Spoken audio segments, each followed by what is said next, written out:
Dwar l-immigrazzjoni illegali, Joseph Muscat qal li sa issa mill-Unjoni Ewropea rajna biss kliem mhux fatti. Dan al-kontrarju ta' dak li qed jagħmlu pajjiżi Ewropej bħall-Italja, Franza u l-Ġermanja li qed iħarsu biss lejn l-interessi taċ-ċittadini tagħhom. Irridu nkunu sodi u ma noqogħdux niddejqu jekk xi ħadd jgħidilna għax m'intomx qegħdin tkunu konformi mal-ispirtu Ewropej. Kif ikun ħadd ieħor konformi nkunu konformi aħna wkoll. L-interess nazzjonali l-ewwel u qabel kollox u l-Gvern Malti ħajsib l-appoġġ kollu tagħna. Kollu. Jekk jieħu din l-attitudni. Dwar dak li għaddej fil-Libja, Joseph Muscat fakkar li kif il-Gvern sab il-flus biex jgħin l-Irlanda, l-Greċja u l-Portugal għandu jsib il-flus biex jgħin il-kumpaniji Maltin li qed jaħdmu l-Libja.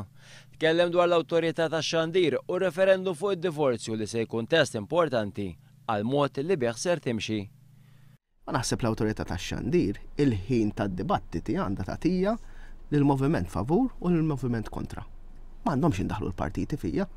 Għandu jkun hemm ħin tal-Partit Laburista u ħin tal-Partit Nazzjonalista, għandu jkun hemm il-ħin tal-IVA u il-ħin tal-le. Naħseb li dik li tinteressaħ il-poplu li jkun jaf l-argumenti favur u l-argumenti kontra. Semma l-prezz tal-fuel u fakkar li 11 euro minn kull 20 euro fuel dawn qed imorru f'taxxa.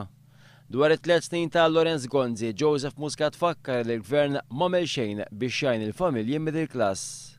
Tkellem dwar dak li ġara dil-ġimgħa fil-Parlament u minkejja żieda ta' 500 euro fil-ġimgħa, il-Ministri u s-Segretarji Parlamentari reġgħu kienu assenti fil-Parlament. Dwar l-abbozz ta' liġi fuq il-whistleblower li qed jipproponi l-Gvern, il-mexxej Laburista qal li din ma tagħti ebda inċentiv il xi ħadd biex jikxef każijiet ta' korruzzjoni.